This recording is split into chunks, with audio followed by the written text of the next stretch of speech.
The stories that you're about to hear are true. The names have been changed to protect the innocent. Welcome to our podcast, Beautifully Alpha, in which we will talk about whatever the hell interests us. My name is Quinn. My co-host needs no introduction, but I'm going to introduce her anyways. Her name is Danny. Our guest is a friend of mine. Due to the topic of conversation, he has asked us to protect his identity. He has been a part of the marijuana industry for over 20 years throughout the US of A. Beautifully Alpha, Beautifully Alpha. Oh, does it not? Okay, cool. It is. It does. Wow, this is so fancy. We upgraded. We're stepping up our game. We're being big, playing with the big boys now. Hello. Testing, are we starting yet? Yeah, I started recording. Okay, welcome. This is a friend of mine. For the sake of argument, we'll be calling him Tony today. And first off, how should we start this? Tell us a little bit about yourself, like where you grew up, and if you don't want to, you don't say the city. You just a little brief story. Grew up in the valley. Not the San Fernando Valley, the other valley in NorCal. Yeah, the shitty valley. All right. Like how'd you grow up? Like go to school, big family, small family, and how did you get into your career, your profession? Grew up in a big family. I don't know. We'll do this like what we did for Kim Long. Okay. What were you doing today? How was your day? How's your week going in general? Just a lot of work, meetings. Anything you're excited for though? Work-wise? No, not really. No, not really. I don't know what to say. All right. Let's talk about your 20s. How did you get into marijuana?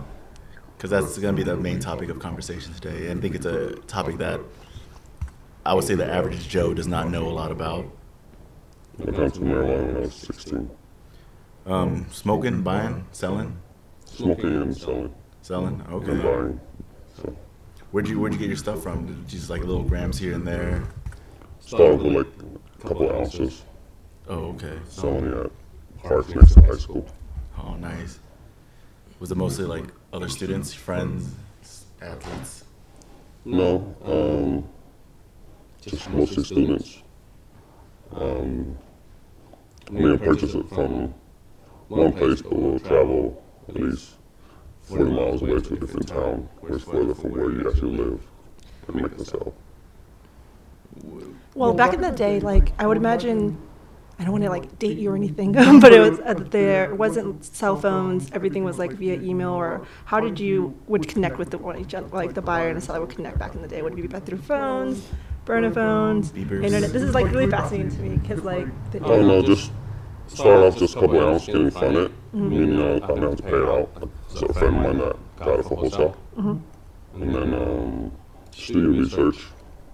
There's no phones. You can't afford it yet, so we went to the park near high school. Pretty much wait for kids to get out of school.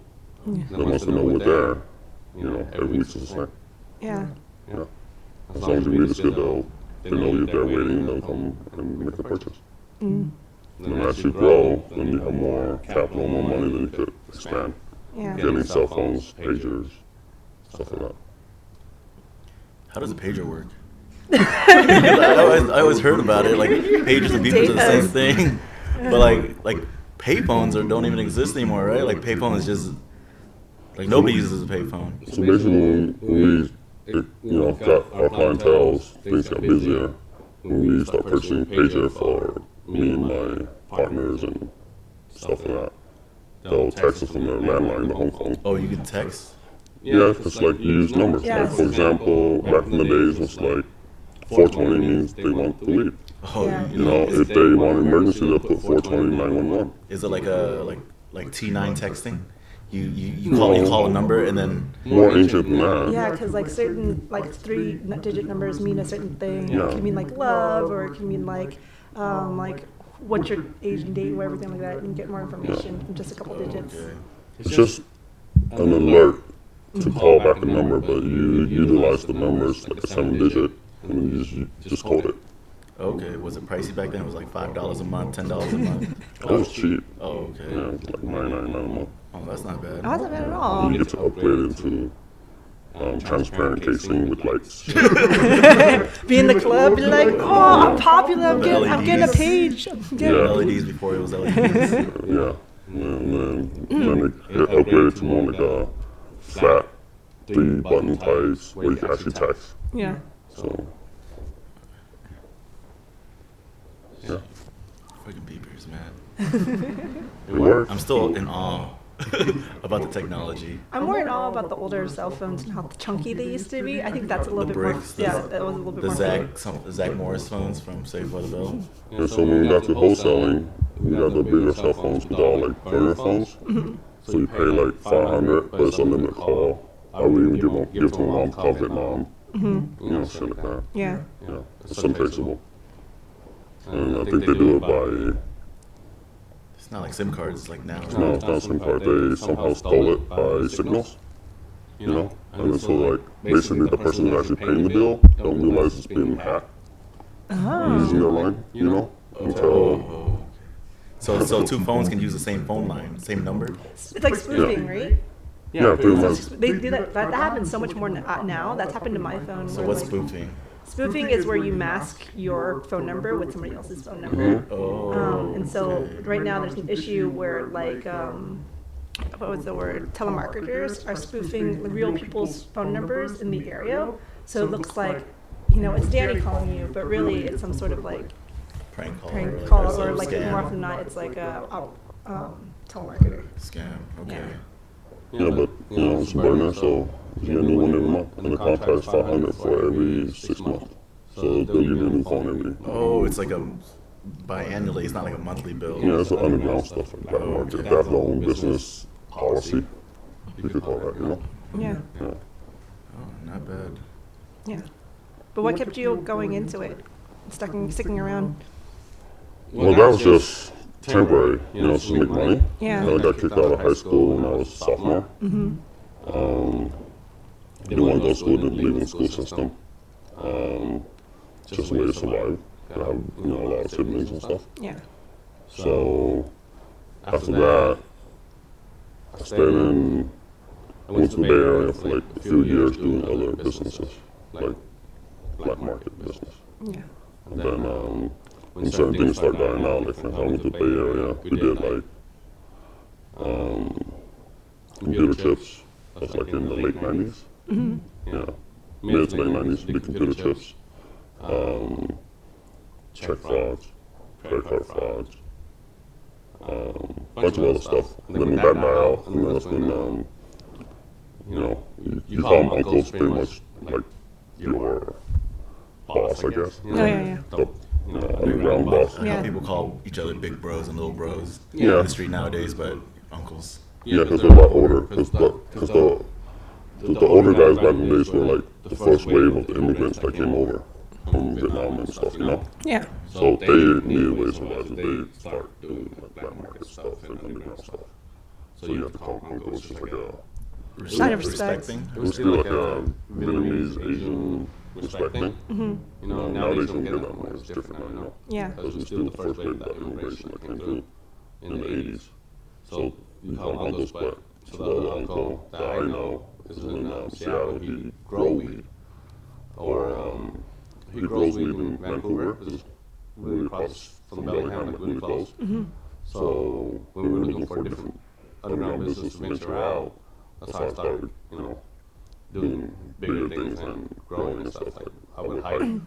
Me and other guys would hike in a backpack from like Vancouver, BC, into the forest down to Bellingham. Then they'll pick stuff from there. Yeah.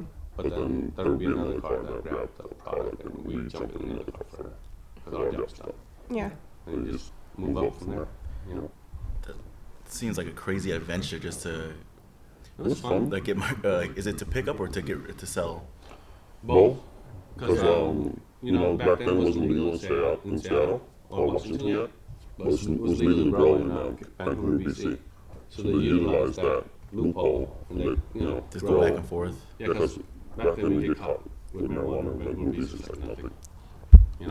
Even with cocaine and stuff, it's like A slap on the wrist, like, hey, Yeah. get out of here. Yeah, it was fun though because like I think it was like 16, 17 around there. And legal age limit for Vancouver, BC was like 16, so we get a little casino, Oh, really? drink. Dang. Is it still like that now? I don't know. I was just in Vancouver. I got stories to tell you guys later. Oh man, It was wild.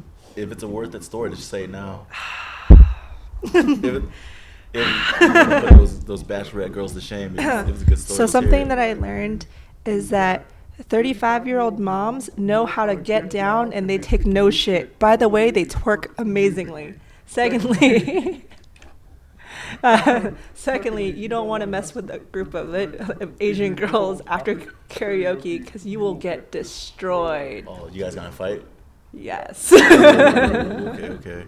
You guys can't hang out with you guys anymore. So the last night we were there, it was supposed to be the chill night, and we weren't even at a club. We went to do karaoke at a karaoke bar. We were singing like Celine Dion and like twerking upside down and stuff like that for like 2 hours. And we were leaving, and it was just really hard to get a taxi because it was out of the serviceable area. But there was a big group of us, so we're like hailing down taxis, trying to dance in the streets to get attention. And so like we slowly started getting cars to like leave, but it was like 30 minutes to an hour in between. And like other people were yelling at us because we potentially could have taken other people's taxis. We wouldn't have known. But then there was like no Uber or. there's no Uber over there, so it's interesting. So one of the girls, she was like stressed out. She's like, fuck it, I'm gonna just smoke. So she starts smoking, and like a guy from the corner who we talked to earlier, like we gave him a number that we were calling for cabs. Like we had a short exchange. She didn't seem threatening or anything.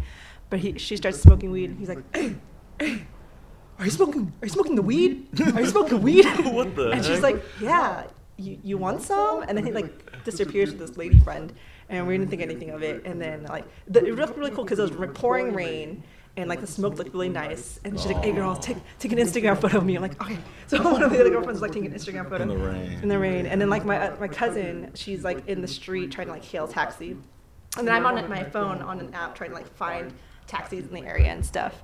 And all of a sudden this guy comes out, starts charging at us, yelling, are you still smoking weed? And starts like getting into my friend's space. What's up with that? And then my cousin, who like, you see her, she's like the most innocent person you'd think of, but like she had a hard time growing up. Do you have any husky friends in your crew? They were all huskies. All the 35-year-olds were huskies. All they're huskies. So she okay. came over, chest out, stormed over, and was, hey. So she like pushed him out of the group, and he was like, hey, don't touch me. He was all in her face. As this is happening, like the 2 taxis come in, which are obviously ours, because there's 5 of us girls left, and we needed 2 cars.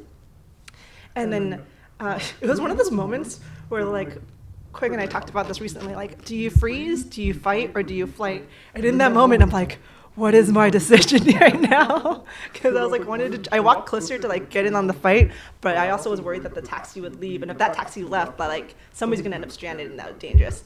And so I was like yelling for one of the girls, hey, we gotta get in this truck, let's go. I yelled her name, and we started running over, and I was like backpedaling, trying to make sure nothing was gonna. We get into the car, and I felt all over more safe and was watching from them.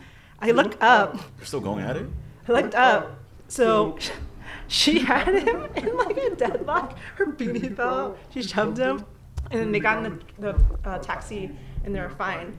But so after we got met up again, we recapped. And she's like, so what happened was she tried to push him away. And then they were trying to get into the taxi. And the guy slammed the door of the taxi into one of the other girls. And my cousin was like, oh no. And she like decks the guy in the face and then puts him in the deadlock and whacks at him. And meanwhile, the other like stuff's falling out. So one of the girls is like grabbing everything. She ends up stealing the guy's sunglasses and hat and throwing it in the van. Only that you assaulted him, you mugged him. Protect. Oh, okay. Soul. You know, it's a fine line. Okay. There's something I say, like, I think a lot of pro athletes say this too. Like, you stay ready so you don't got to get ready. So in that instance, you got to be ready. But yeah, that was my last night in Vancouver. We just had a little fight in front of a Korean karaoke bar. I can't say I had a fight. I like watched. You were fight adjacent. Fight adjacent. All right. So how did we get here? Let's go back. Let's retrace our step. So San Francisco, uncles. Your friend was smoking weed in the street. I was smoking weed in the But how do we street. get there? But yeah, it's interesting that you've had this journey at like such a young age. Because for myself, I don't know, I would imagine a lot of people don't get to venture out that much, especially now. Now everybody's even more isolated with the internet, with the computers. There's no reason to check out. Like I didn't go to Seattle until like in my late 20s or like mid 20s. So for you to be able to travel, I think that's really cool. Did you feel like it was because it was such a, what's the word? Secret enterprise, that you felt tight knit with the people that you were with? Yes and no. I mean, you can only trust maybe one or two. Everyone else is like fine line of trust. You know? Yeah.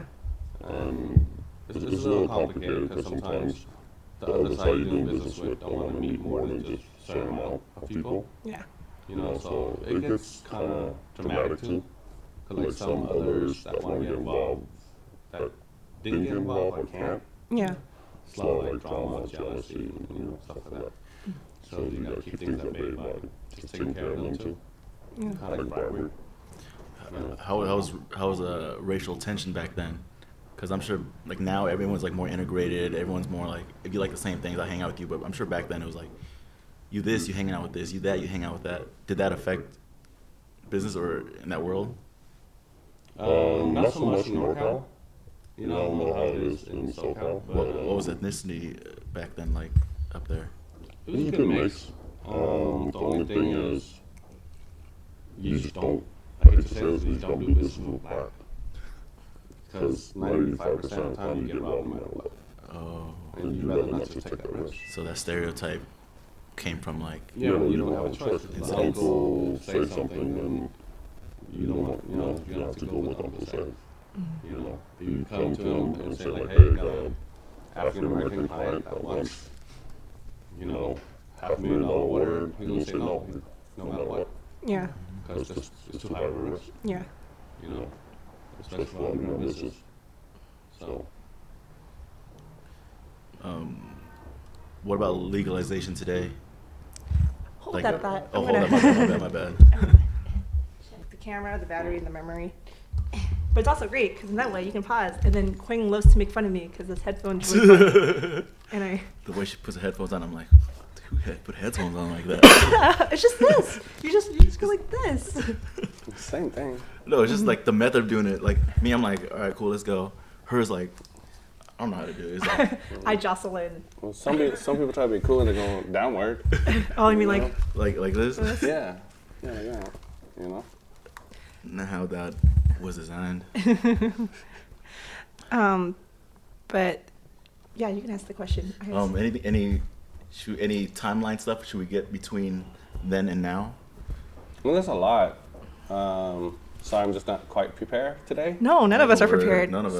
So we're all together in Just this. kind of go with the flow and see where this conversation takes us. I think So- a question that I have is like, because you've been in the market for so long, when the conversation of marijuana becoming legalized, this is becoming more bigger. Was it a concern for you and all the people that you're with of like, okay, we were gonna get like edged out, or did you see it more as an opportunity? For what, the current market right now? Like the legalization part. Before it was legal, Before it was legal? and as it's getting legal, more widespread. Well, I took a big break. I left Cali in 2004, I think. Yeah, around 2004. And then I got back here in 2008, 2009. So like a good 4 years, huh? About, yeah. And then when I got back here, I realized, see, a lot of people didn't realize, I didn't realize it either, even though back then I thought it was like really, really illegal. But California actually passed, call it Senate Bill 420 in 1997. But a lot of people didn't get caught on, you know? So what was that bill? The bill is pretty much allowing anybody with chronic illness, cancer to use marijuana for medical purposes. for medical purposes. Okay. But it's more like it's meant for like homegrown stuff, you know. But then a lot of people that is sick, they can't, they don't have the physical ability to actually grow it. You know what I mean? Yeah. So I think later on in 2005 or so, or 2007, I think, just before I got back, they passed Proposition 215, which is another law to allow collective and co-op. So now, let's say you have a group of 10, 100 people, whatever, whoever could grow it and then sell it among each other. Well, you're not supposed to sell, but technically you're allowed to get reimbursed for your cost, time, labor, and all that stuff. And that's when I got back here, I looked for other jobs and stuff, but it just wasn't my thing, so I started in cannabis again. Same, my connections in the Bay Area, pretty much, just brokering, Yeah. Yeah, and then just build up from there, pretty much. Yeah. So for you saw it more as an opportunity. Yeah. Yeah. Yeah, more like an opportunity and advocating. It's like, oh, if the law's already there, we're pretty close to that borderline of legalizing it. And then finding out in the Bay Area, there's like a big group that's pushing for legalization. Yeah. So even though I lived down here, but I did business up there maybe just only a few months, And then the uncle decided to want to expand, but I'd rather take the expansion myself, because since mostly it's my leg work and all that stuff, Yeah. So When you're familiar with the operations, you're like, why can't I just do it on my own? yeah, and then you make business deals, cuts, percentage, commissions and stuff like that. But the end of 2008 down here was very, very new still. That's when certain companies just barely started their marketing, web page marketing and stuff like that. There wasn't too many shops, dispensaries around. Only dispensaries around was more like word of mouth. Yeah. Really like cannabis speakeasy type. Like you have to know in order to know what it is, Yeah. And then the value was still higher and all the stuff. So even with less amount of customers, you still could survive, Yeah. Oh, you mean like when you say value, you mean like it costs a lot more and there's bigger Yeah. margins? Yeah. Okay. So like an eighth nowadays is like, it's a little bit lower, Oh, it costs less now. It costs less now, but there's certain. But the cost is like more competition and it costs more to make and Yeah, produce. and then there's a lot of politics involved too, like certain groups that want to maintain that cost, and then they'll, lobby for certain things, for certain requirements to keep the price Fixed. higher. Yeah. But then the voters, when they voted Prop 64 in, it's basically mean, legalization, where they're also hoping that costs will go down. Because usually when things go legal, the price should drop, because now it's not a black market or something so illegal where it's worth more. Yeah. They don't have to go out of their way kind of deal to like obtain something. Same thing like cocaine is still expensive because it's illegal. But let's say if they legalize cocaine, I'm sure it's gonna be like $10 a gram. way cheaper. Yeah. Oh man, how productive you could be with cocaine for $10 a gram. I mean, back in the Western time, cocaine was legal. Yeah. Like a bottle was what, maybe not much. Yeah. He was also very legal at some point. Like, yeah, it's every generation has their preference of drugs too. Yeah, because the generation of the 1800s, that's what cured a lot of cold, flus, and everything. It's Cocaine cured it? Cocaine, Yeah. cannabis. Oh, I didn't know. I had no idea. Opium. I know Yeah. opium. A lot of things. Yeah. Sherlock Holmes was an opium user. There's like, Same thing with Sigmund Freud. yeah. Sigmund Freud was an opium user? Yeah. Yeah. I mean, all of them have like their different strengths and stuff too, and the history. It's a lot of times things become illegal because of racial politics or poverty politics or class okay. politics. Like, people of this particular skin color or this or poor people are doing more of this drug, so we should ban this drug and incriminate this particular sect of people. So there's a whole history behind that as well. And Yeah. money. And money, yeah. Certain things is worth more, so they will obtain that money to continue operation. Is there a reason marijuana is more in the gray area and cigarettes are not? Because Well, that's because it's just like she said, it depends on the generation, Yeah. For us growing up from the 1950s until the mid 2000s, it was just brainwashed from certain politicians that it's bad for you. They did like a whole campaign, millions of dollar campaigns back in the Nixon era, and stuff like that. Plus a lot of other things too, so to classify marijuana, it's technically the same classification, but for example, hemp, you technically could get a little high, but not too high. Yeah. But hemp's a strong material where we use hemp since the Revolutionary War. To make ropes, Yeah. to make clothes, So textiles. once they decided certain, special interests decided that they'd rather, promote plastic rubber. That's something in the Vietnam War that a lot of people don't talk about. Vietnam has a lot of rubber trees. Rubber trees? Rubbers come from trees? Yeah. Yeah, dude. I'm learning so much today. It involves economic. Yeah. Like same thing with the Middle East war. It's technically an economic war, but then also a physical war to control oil. Yeah. We started that campaign to obtain oil. I don't know if you know this. I mean, I could be wrong, it's just an opinion.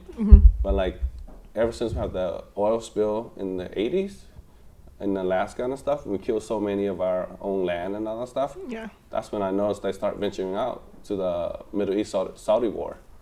And now we're one of the highest Yeah. import of oil from the Middle East to here.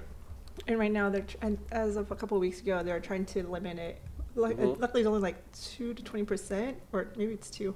And so there was like a huge frazzle of oil prices last week, and everybody was freaking out. And then They had a little spike, or They're freaking out, but honest truth, like even Trump even knows it, and people hired, they know that we have one of the highest oil reserve, yeah, but we're not using that. Yeah. We're using other countries' oil, and we're making them rich. So what's the point of all this? Is this so we can be rich in the future? Wait for everyone to run out, and then like how we got some now?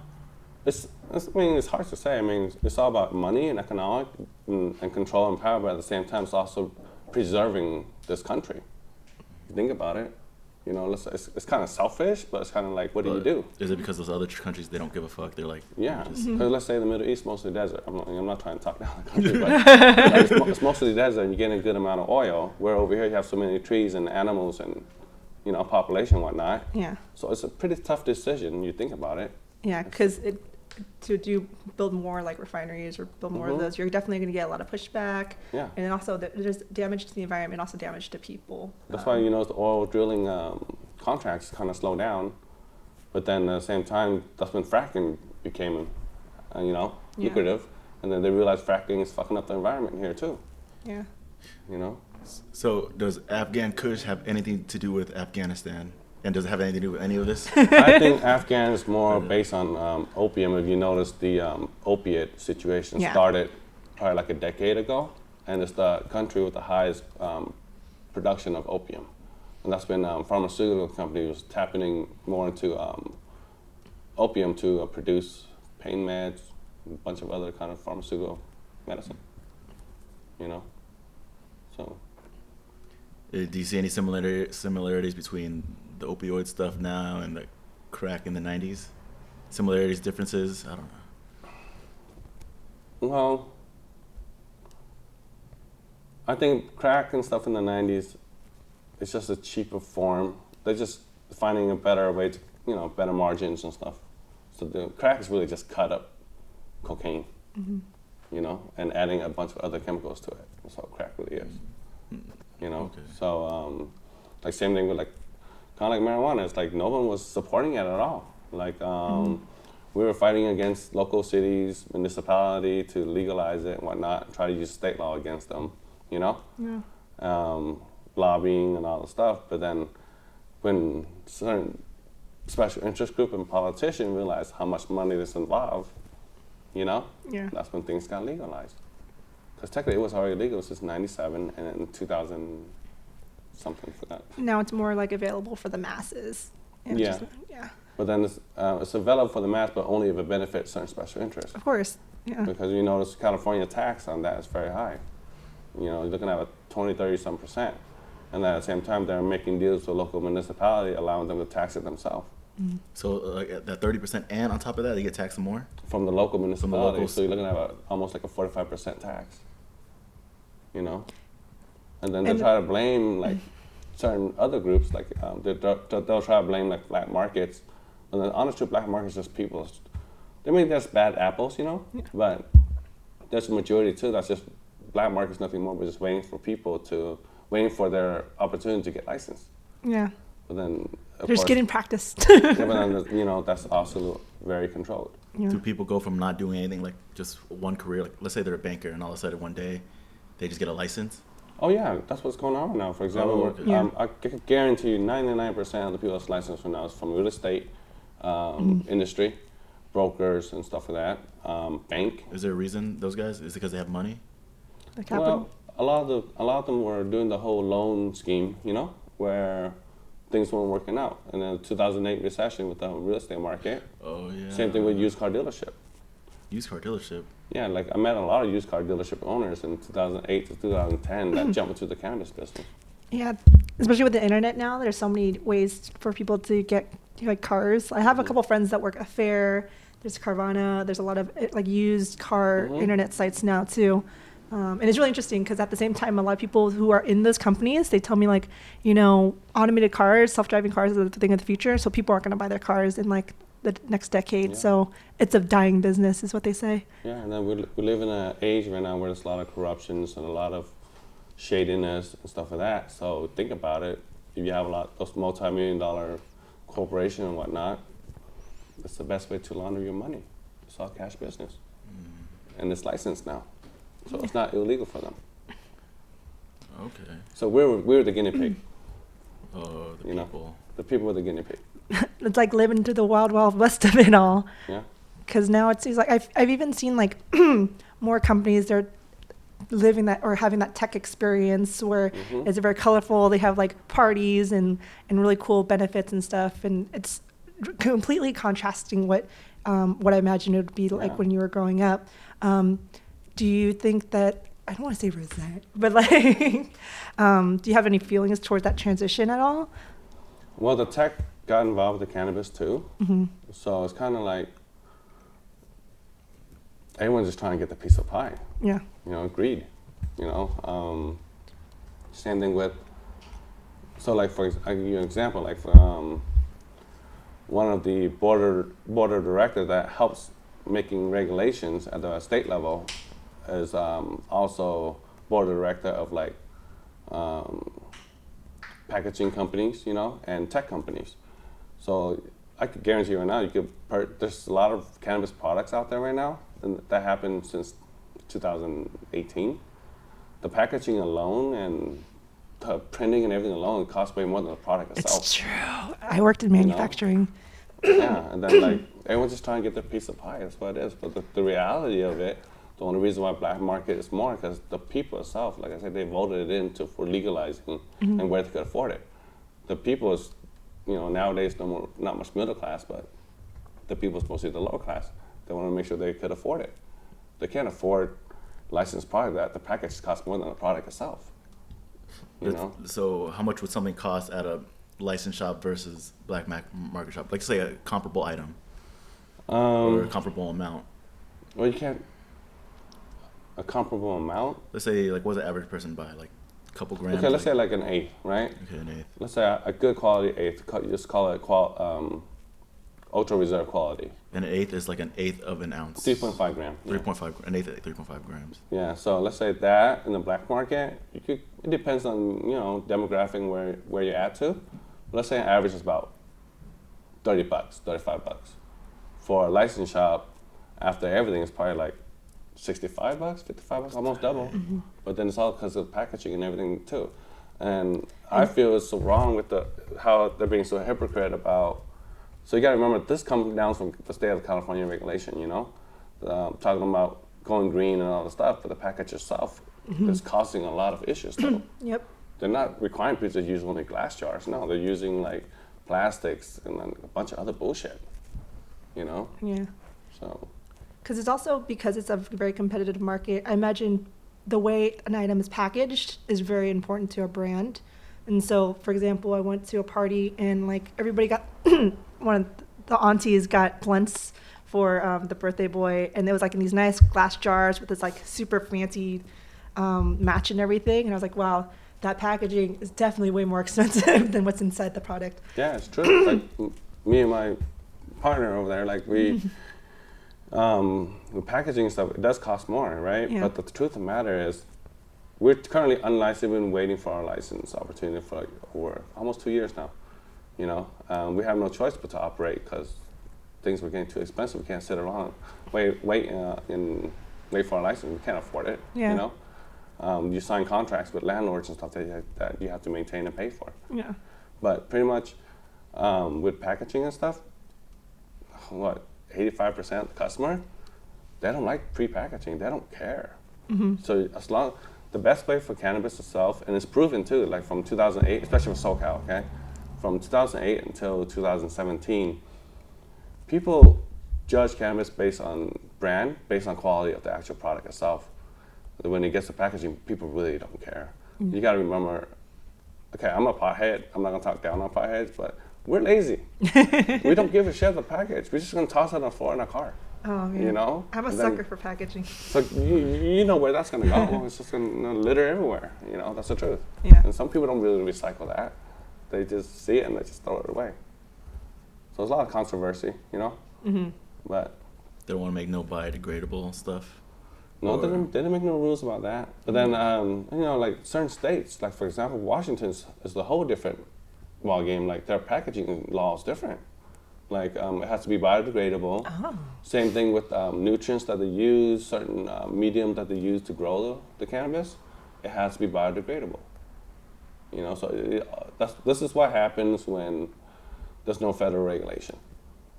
You know, yeah. So it depends. I mean, we'll see how things go, but which I think is kind of weird that Washington came first as legalization, Colorado came first as legalization, and obviously their market works. Yeah. Especially Colorado, you know. Washington is they're biodegradable and stuff, but their restriction is also aimed for special interests, you know. But like a state like Colorado, it's kind of like a free market. It works.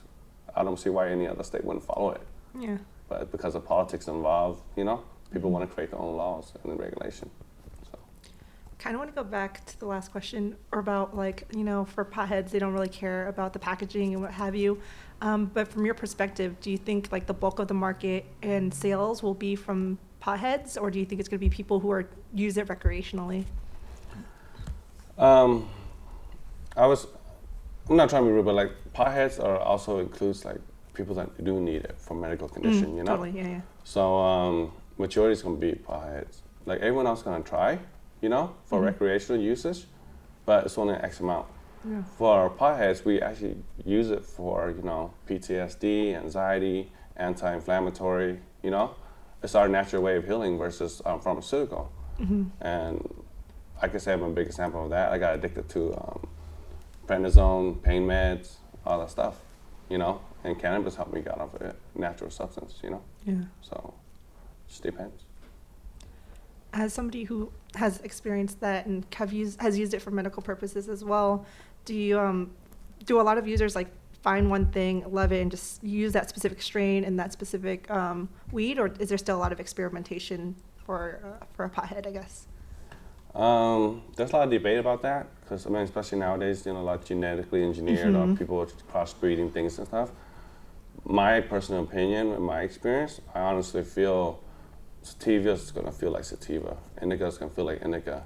Now, when it comes to hybrid, it really depends on X amount of percentage. You know, like you'll get the effect from a, you know, indica-dominated hybrid or a sativa-dominated hybrid and whatnot, you know what I mean? Then there's also ruderalis. That's another type of genetic that a lot of people don't talk about. Is that the one from India, or is that the one from the cold place? Cold place is the auto cold place. flowering. Yeah. So It's usually what's the cauliflower. pros and cons about that one from the cold place? Is it just way better, way stronger, tastier?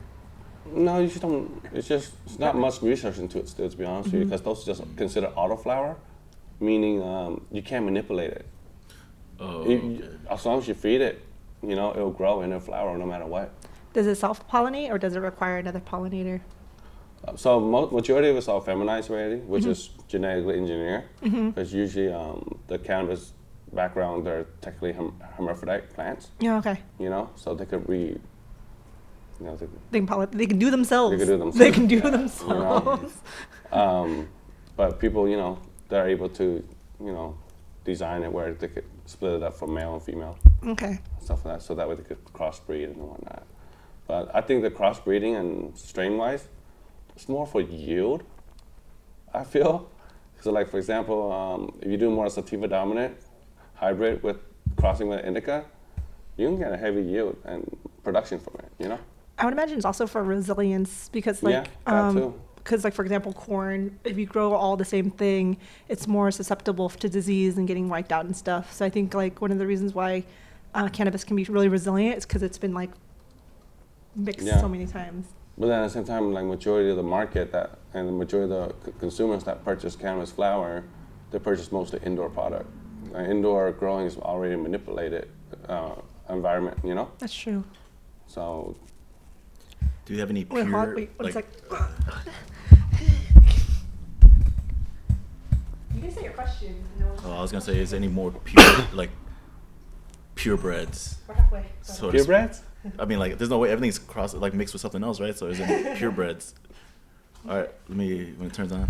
Honest truth, that's what I was trying to say. I mean, I might not say it correctly, but indica itself is a purebred. Sativa itself is a purebred. Any strain name itself, I don't know. So all these fancy names, It's just is it just still like just plain old two plants or two strains? It's just, I guess their way. It's just their way of the strain identification, you know. But a lot of times, I mean, there's studies out there too, reports from scientists and university that those are all bullshit. That's honest truth. For marketing purposes, I'm For assuming. marketing purposes, you know, like because otherwise it's really just an indica, sativa hybrid, or root vallis, you know. Yeah. Like back in the days, before the Vancouver cannabis started coming down to the U.S., it was all from Mexico, and they would use majority of the shipment came from the San Francisco harbor, and people don't realize it, is because that's when the fishing industry kind of declined. So owners and stuff start sending their fishermen and the crew down to Mexico to pick up like kilos and tons. Tons of weed. Yeah, and bring them back up from Mexico to San Francisco. But then after that, they realized, dude, the weed sucks. You know? Let's do it ourselves. Like it's not but seeds and leaves. You know, it's not the actual flower itself. You know. Mm-hmm. So they start venturing out to other places. Like so, Vancouver, BC has a different environment. So they noticed their growing technique and environment produce a better flower. So back then you would have like everybody wanted BC bud. You know. So was it outdoor? Is that why? Probably, because because now you have. That's when indoor growing started. They would go out. And when I first learned, we had to go make our own, what do you call it, lamp to grow. We get those metal halide bulbs, and we'll make our own box out of aluminum and reflection and everything. Oh man, you're making your own glow lights? Yeah, back then, because there's no hydroponic store back in the days, you know? So like for Vancouver, BC growers, they got better quality because now they're growing indoor where they can manipulate the environment. Yeah. You know? Is there benefits to indoor versus outdoors? You can control temperature, evaporation. I mean, like indoors, obviously you can control, but like, is there a benefit to outdoor? Like, why would someone want outdoor? Is it more natural, or is it? Yes, it comes down to preference too, like and climate. You know, like obviously down in Mexico it's pretty hot. You know, I mean, sunlight is good for the plant because it produces trichome. But when, let's say it's a 10-week flowering genetic. And a lot of times, if it's too mass, let's say you have like 100 acre down in Mexico growing, you're not gonna be able to cut all that down harvesting time. So it's gonna pretty much age too much where the trichome itself is gonna burst. So now you get shitty wheat because it's too hot, you know, and then too much sunlight. Whereas indoor growing, you could actually manipulate it and chop it when you need to and harvest it when you need to, and it still have the good amount of THC or CBD or CBN in the trichome. Yeah. You know. Why do people talk about California weed so much? Because like if they're talking about California weed, and it doesn't mean someone in Arizona or like Texas can do themselves on the indoor or. That all thanks to the Bay Area and Northern California climate. Like the growing, like the climate up there was good for growing, like just like wine. So like that's where Humboldt came out to be so famous and so popular. A lot of the cannabis back then. So like, what it is, the fishermen that lost their job and can't fish no more and stuff like that, you know, when they learn growing techniques and everything else from different climate and different people, they'll grow their own. So they migrated north to like Santa Rosa, Humboldt, Mendocino, where it's more private. And there's federal land that you could hide and grow back in the day. Federal land? Yeah, because you don't want to grow on your own land back in the day. Oh, I didn't Grow know. on somebody else's land. I had no idea how that worked. There's a lot of hiking involved, you know? Yeah. Yeah, you just spread them out, grow it, and let it go naturally. You worry about other people just hiking in your area? No, I mean, there's certain guys that's considered guards, you know, armed guns and stuff, sleeping out there like camping. Damn. You know? Oh. Yeah, and then that's how like the cartels and Mexicans came up too. When you know their supply, when people start purchasing less of their product and their quality, they figure out like, oh, we could do the same. Let's go up to the mountains around there. It has a nice climate. You know, And this was still outdoor at the time. that's do outdoor. There's indoors too, but not a whole lot. Was this the Yeah. 90s or 2000s? I would say mid '90s. Mid 90s, and Yeah. it got popularized. Yeah, because back then that's when you was out here in BC Bud and all that So stuff. that's what BC Buds stands for. Yeah. British British Columbia. Columbia. Yeah, and they would go by grading instead of strain names like BC Bud A++. That's like the top of the line, and then BC Bud A+, BC Bud A. You know. Anything you notice outside the country? Like, obviously, if you're here in the North in America, you think about, like, oh, BC Bud, California. But let's say you live in Asia or you live in, like, Europe. Like, where do they get theirs?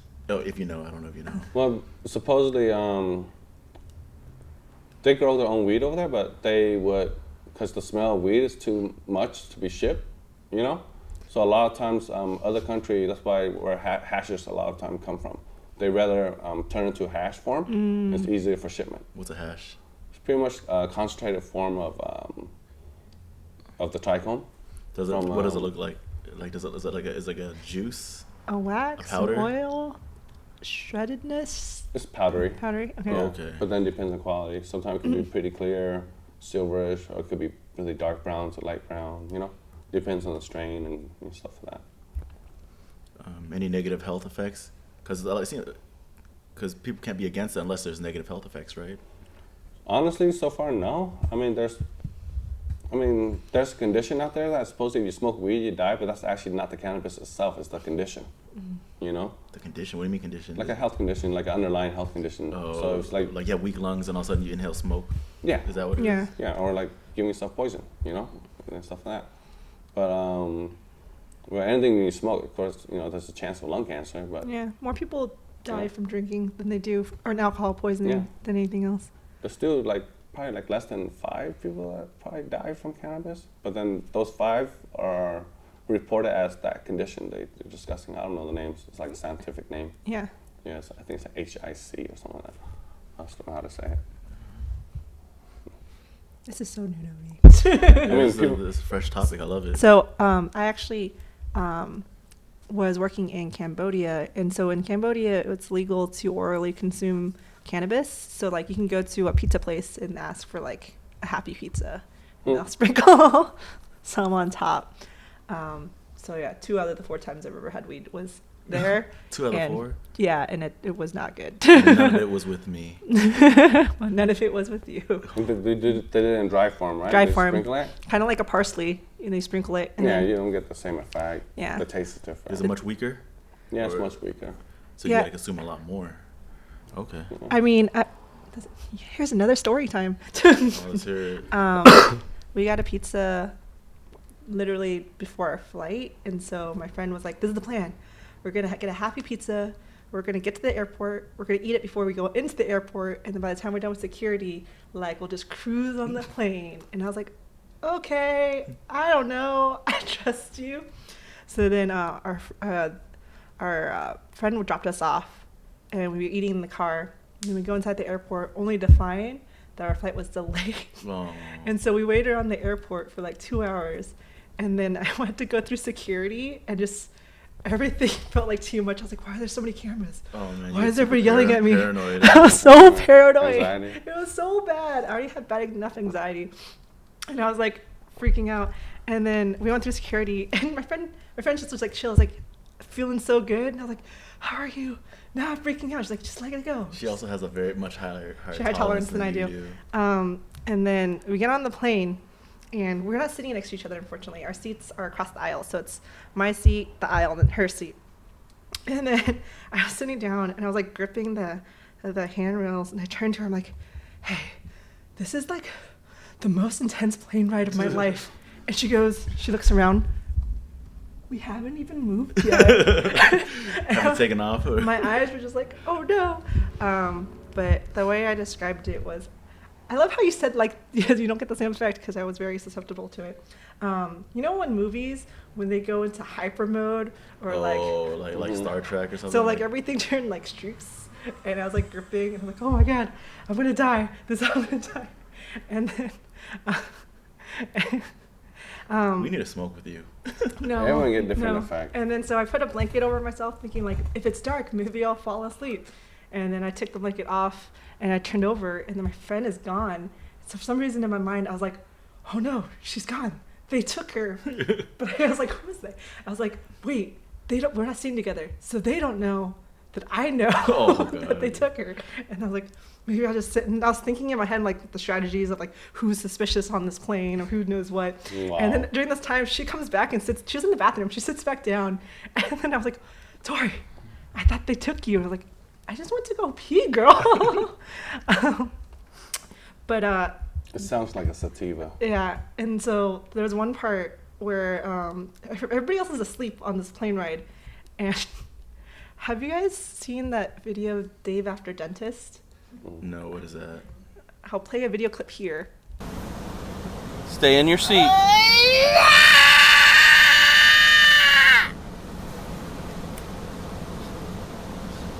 I don't feel tired. You don't? But essentially, there's a kid. He's like 5 years old. He gets his teeth pulled out, and he's on The laughing gas. the laughing gas. And it's like, is this real life? And then he's like really wheezy and like confused and everything. And all of a sudden, at one point, he gets up out of his booster seat and he just yells like, ah! In a plane. No, in a car. In a car, okay. But like, a part of me literally wanted to do that and just like stand up and just go. No. And then I literally got You will halfway. get thrown off. I got halfway up, and then I was like, but what if this is real? And then I sat back down. And that's how you became a flight risk. Wow. And I sat back down. Jeez. So I don't smoke. I support other people, and I will be the driver. Yeah, it's not for everyone. It's not for everybody. No. So the stuff that so when I smoke, I only get like sleepy relax or paranoid. So how do I get to those at those good old days when I used to laugh a lot? Like Wait, what makes you sleep- laugh? is- Like relax or sleepy or How can you paranoid. be relaxed when you're paranoid though? No, that's like two instances, like two different instances. Okay. I either relaxed and sleepy or paranoid. But how do you get to those days where back in the day, like you get super laugh, like you just laugh? Is it because of balance between the THC and the Well, CBD? Back in the day, it was a lot weaker, so it was like, So the weaker stuff made you laugh. yeah, but then also give you like headaches and stuff. Depends. You know, it depends on the quality. It just depends. Oh, pause there. I don't get those good laughs anymore. Maybe you're just Too much, maybe. Maybe you're Slow it down. like maybe you're more real now. Maybe there's See, that's another thing I'm trying to research into, and me and my partner discuss it. We both, right? You agree, right? Where genetically, male and female, I think it hits us differently. Yeah, I mean, a lot of people might not agree with me, but dude, from my experience and from what other people I talk to, female have a higher tolerance than male when it comes to cannabis, especially with edibles. It's like, But also, I know? don't like a lot more women like go buy marijuana products more than men too, or is it just mostly men? women majority men. Yeah, but I will say that more women have chronic pain and chronic illnesses than men do. I think. Why is that? Do they have like different health risk? Yeah. Well, it is different because there is a study that just a report just came out that the whole myth about cannabis killing out your sperm is actually false. So for male, so it's a true fact that our body, male or female, our brain, reproductive system, our nerve, there's cannabinoid that's inactive. So what happened when you use cannabis or even CBD, it activates that cannabinoid. So like for example, it actually helps produce more sperm from male. But then if it's too much too, it's not good. I mean, everything has to have a balance, right? Mm-hmm. But there's a report that states that cannabis used for male, it helps with reproductive. So if you're trying to get kids, just smoke a hella weed. I wouldn't say hella, but it's good to smoke weed because supposedly it activates that cannabinoid down in the male reproductive organs Yeah. to produce a lot more sperm. So. Because even Snoop Dogg's son got a football scholarship, so his sperm is extra strong. So he played for UCLA. Yeah, that's true. That's Which, by the way, did you see that he was in a Vietnamese music video? Oh, man. I showed it to That's him. one of the wildest music videos I've seen. They must have paid him a good amount of money to do it. Probably. We'll give him a lot of weed. Yeah, he was smoking the whole time. It was great. Yeah. He probably had a lot of creative control in that video.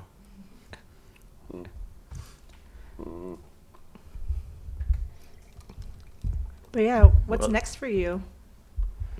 Still fighting the system. You know, Trying to get licensed. yeah, trying to get licensed and hopefully open up doors and opportunities for everyone else beside the 1%er.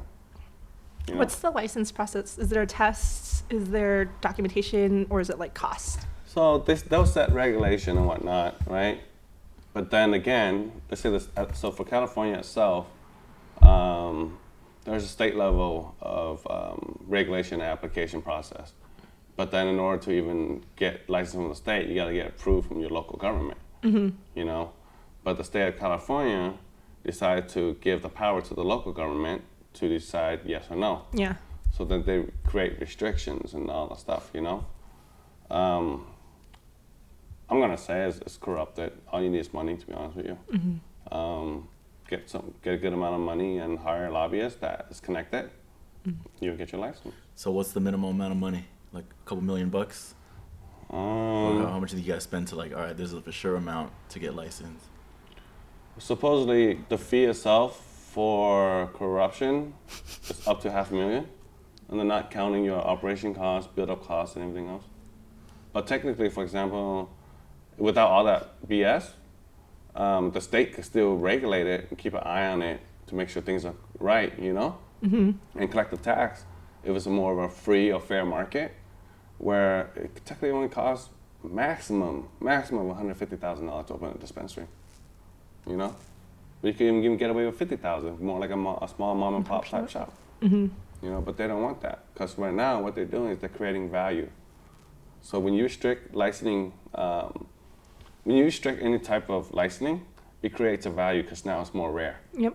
So right now what they're doing is they're gaining capital funding from investors and whatnot, you know, to survive the market. Yeah. And I'm sure there's a lot of debates out there and people don't probably disagree with me, but I'm basing off of my experience, what I went through, you know, and then my opinions come from my experience, Yeah.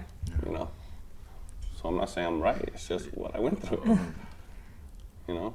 I'm not stating your age up there, but you have a good I'm amount 40. of okay, a good amount, as long as they don't have a face to an age. Yeah. But you have like a lot more life experience than most.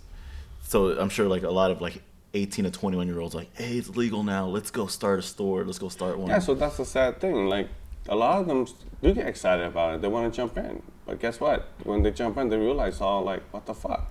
Yeah, And then that's what's going to lead them, because now they're invested with their own personal money and their friends' money and their parents' money, whatnot, right? They're invested, so now it's going to steer them in a different direction that might create a bad product. Yeah. You know, like, the blame has to come from somewhere, and a lot of people out there are going to just blame it at each other versus the actual cause of it. Same thing with the vape situation right now. Yeah, because you've seen it before and after the quote-unquote legalization. So the weird thing is, right, from 2008 to 2016, before any like real regulations of licensing and permits and control and restrictions, besides like we keep on getting raided and we reopen all that stuff and just fighting the system to legalize it, there was no issue. Zero. Besides like the state, well, no, not the state was actually supporting us during that time. Yeah. Besides the city saying like, no, we don't want you here, and they will come and shut us down. We were like, okay, we'll fight it. We sue them, and then we reopen Yeah. and whatnot. But there was no issue. I wonder if one of the reasons why prior it was basically because you can go on the idea of like it's legal for people who need it for medical conditions. So like if you're rating this, you are basically hurting people who need this, who Yeah. need this for a pain. But I think now that it is for people can use it for recreation, now it's more a bigger target because it's like, oh, it's for fun. Yeah. Therefore, like we don't need it. It's not a necessity. But there still are people that need this. It's every true, day. I Yeah. agree. And then like at the same time, things are more organic too. You know, like you're getting edibles that's cooked from butter and oil and stuff like that. And then Now you get other, self-interest group of different industry coming in, Yeah. that's not fully regulated by the federal government. It's just a state where it could be corrupted and lobbied, Yep. so like devices for a vape could be dangerous. We don't know that, they're adding extra stuff, whatnot. Batteries from China Yeah, a may lot or of may not things. explode. That's a lot of things. Yeah. Yeah, back then it's just literally just all flour, basic edibles, hash, keef, just all organic, And basically. And I feel like also when you have more mom and pops and small individual, or I would say craft cannabis creators, like you end up with a much more vibrant product, more variety, and much more experimentation. But if you leave it up to just like the 1%, everybody's just going to copy each other, and it's going to be just the same stuff. And then we'll end up like with corn, where it's the same thing, and we get the extinction of like our strain. Is there extinction of corn right now? There was once where we were on a brink of Okay. extinction Yeah. of corn because we just kept using the same specific strain, and then disease. The other corns died? Or? So what they ended up doing was, this is the story I was told.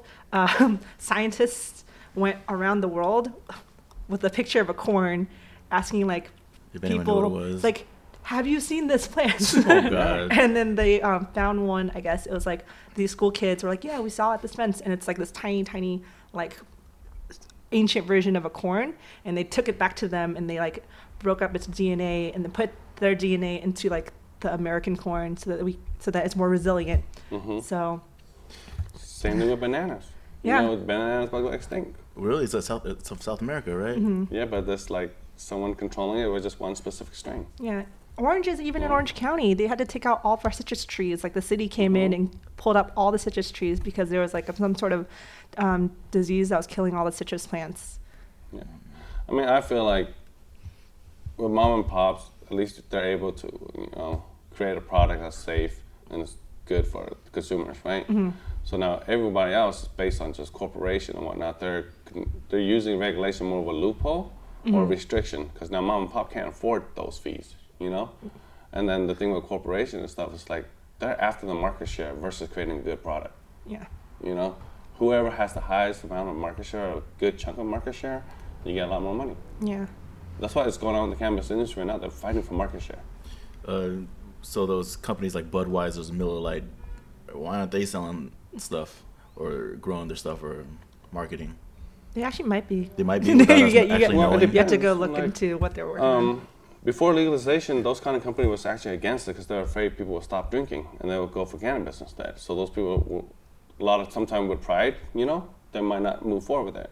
But then there's companies like Blue Moon, they're already looking into that venture in Colorado.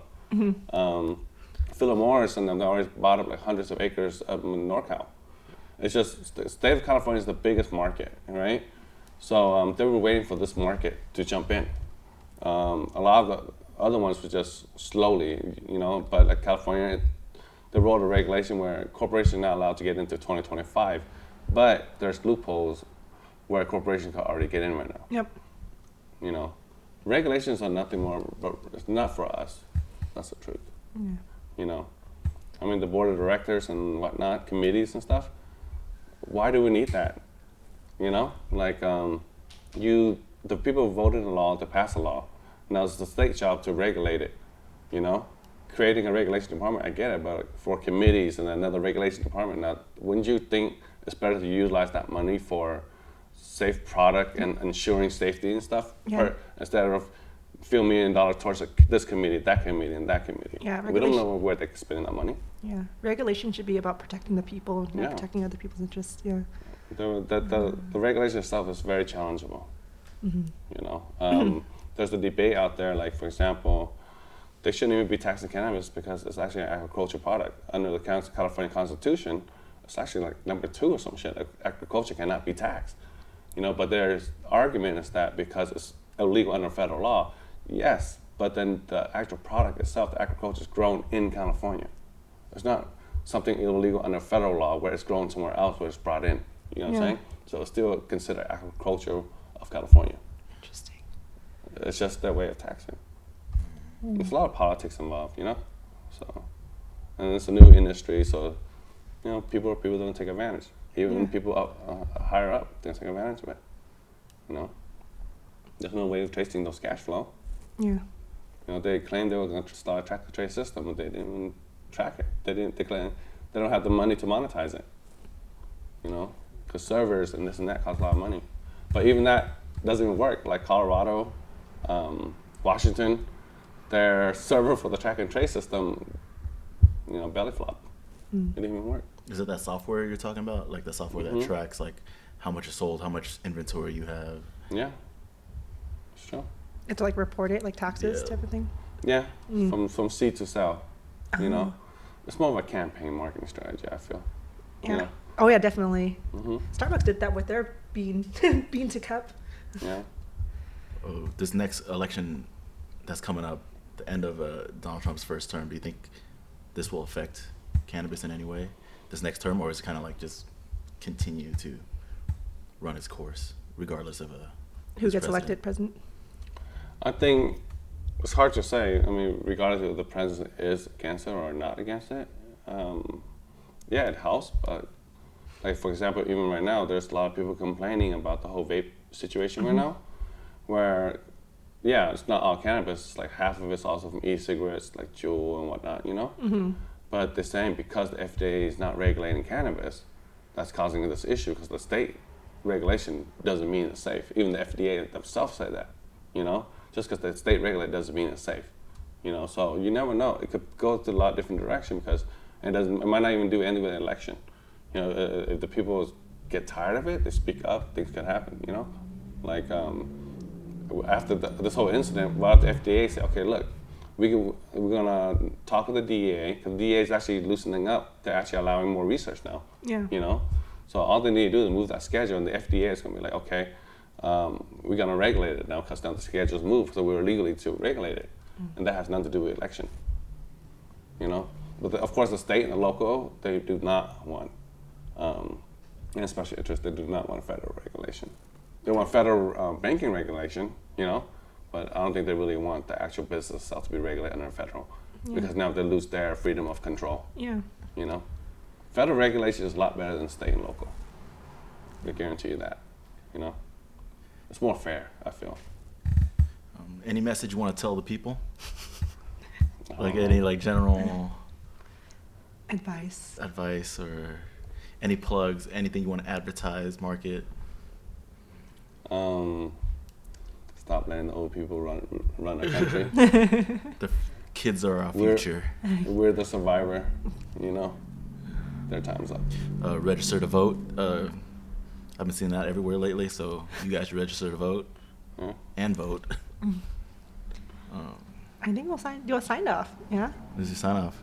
All right, everybody. Thank you for listening to our podcast, Beautifully Alpha, and to our mystery guest, aka possibly Tony. My name is Quang, and this is Danny Fan. And thank you for listening. I just want to tell you guys to stay beautiful. And stay alpha. Thank you for listening. Yay! You did it. Thanks, dude. It wasn't that bad. Appreciate it. That was actually really cool, especially. That was Sorry, great. I was not prepared. None of us were like prepared. we started slow, but we got like some momentum. That was pretty good. I loved it.